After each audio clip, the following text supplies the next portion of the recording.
I'd be missing a great chance. I didn't ask you to tell, since you've introduced Ben Curtis and his potential role with your organization. Some of your Ben Curtis stories are fantastic. You kind of brushed through. I was a roommate. We played at Kent State together. But what I love is hearing you had, because you were the freshman, you had to do certain chores. I love the British Open story. So I don't know if you can just entertain us with edited versions. I'm very hopefully humble on the golf front. I'm very confident in my ironing skills. I am definitely the best ironer that I know. So as a freshman, I was always in charge of ironing, because when I got there, I said, guys, where's your crease? And it was like, nobody. Where's your crease? Yeah, on your pants. I said, come on, let's iron these pants a little bit. So I ended up having to do that. What function does a crease have with golf ball striking? Hey, I don't know. I think, look good in your clothes. And what? So you introduced creasing to Kent State golf. Is that what you're saying? I did, yeah.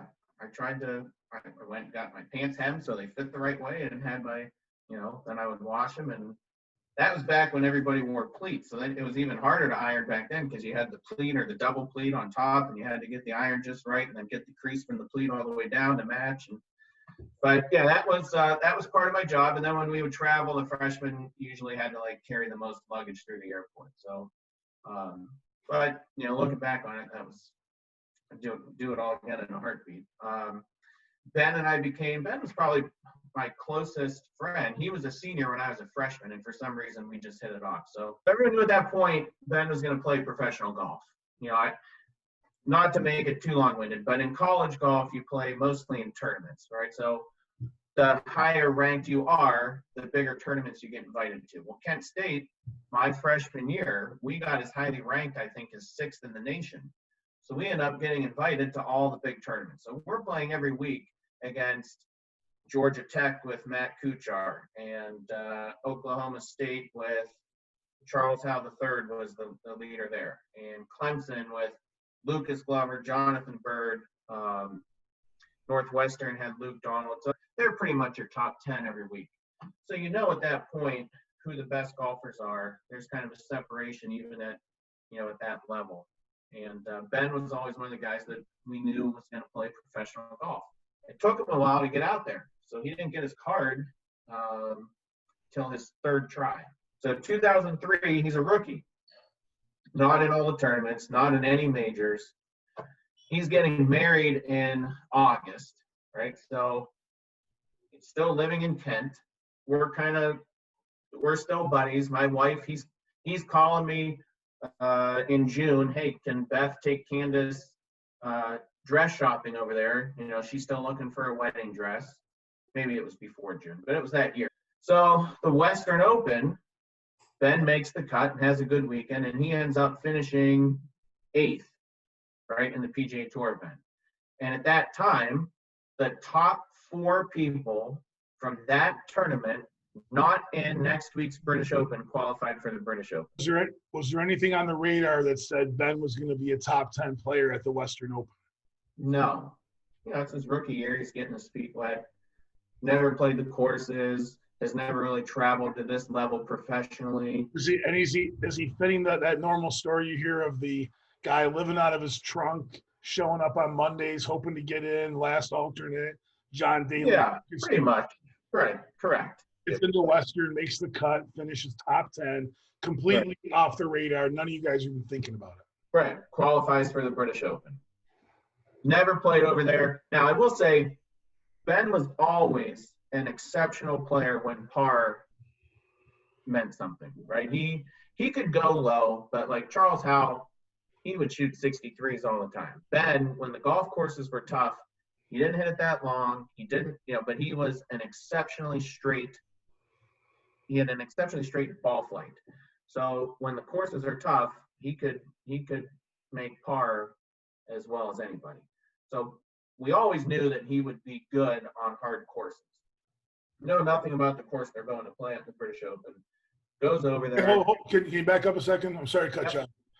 when do you realize, holy cow, you're going to the British Open? I don't know that I even talked to him before he went. Okay. So it was a fast, Ben's going to the British Open. I think he went like as soon as he could. Got over there, didn't have a caddy, met a guy over there to caddy for him. Tournament starts and he shoots, whatever. I don't have the scores, but he played well on round one, like around even par, right? He didn't blow up. We're like, oh, great, that's awesome. Round two plays well, and he makes the cut. And where are you at? I'm at an apartment on Carter Circle in Boardman. I lived with, I think at that point it was just Mikey Farini. And Mike was working as a golf pro, so he was gone sun up to sundown in July. Beth, she was working at Abercrombie and Fitch in the Monroeville Mall, like towards Pittsburgh. So third round, Ben plays well. And the next morning, I'm like, I'm going to watch Ben, compete for the British Open. This is amazing. By myself. Round starts. Ben is on fire. He birdies. And now, mind you, the British Open, it tees off like at 8 a.m. our time. Right. Oh, yeah. It starts early. So Mikey's already gone. Beth's at work. I'm watching it by myself on the couch in the apartment. They come on the air, and they're like, you're never going to believe this. Ben Curtis is 5 under through 10 holes and has taken the lead. And I've gone completely bonkers every hole by myself on the couch.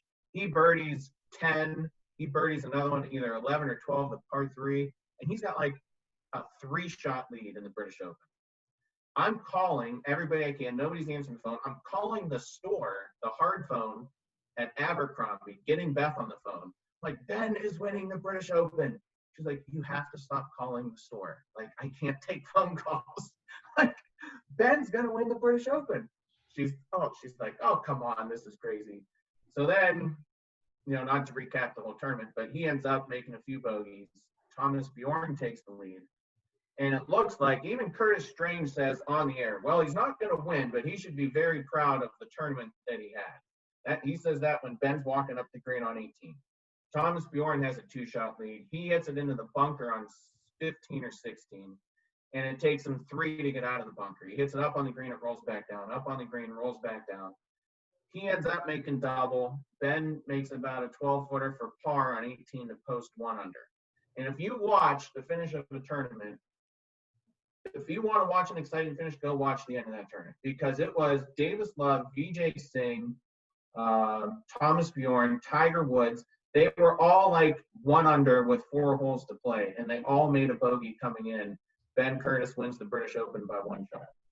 First player since Francis Ouimet in 1913 to win his first major championship played in. Wow. And, the world turned upside down from there for him. What do you remember immediately afterward? I drove up to Windmill the next day, and Herbie Page, our coach, was extremely close with Ben. So I didn't know if Herbie was going to be there or not. Herb's there, we're hugging each other. Ben's flying home that night with the claret jug. Ben gets in. His wedding was 2 weeks from then at a hall in Akron.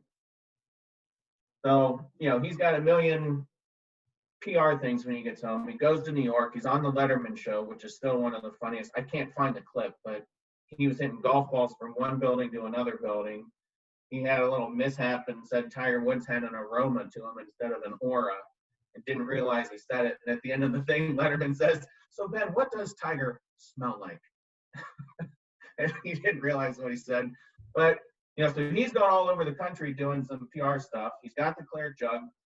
He comes back home, and he was not in, at the time it was the NEC World Series of Golf at Firestone. He wins the British Open. He gets into that tournament by winning the British Open. That tournament is on his wedding weekend. So he ends up playing Thursday. He goes out and shoots 65 at Firestone South. He's winning the NEC World Series of Golf that he was not even supposed to be in, and has his wedding Friday night. So it was just crazy. So we go to the thing. There's cameras all over the place. It's on the national news.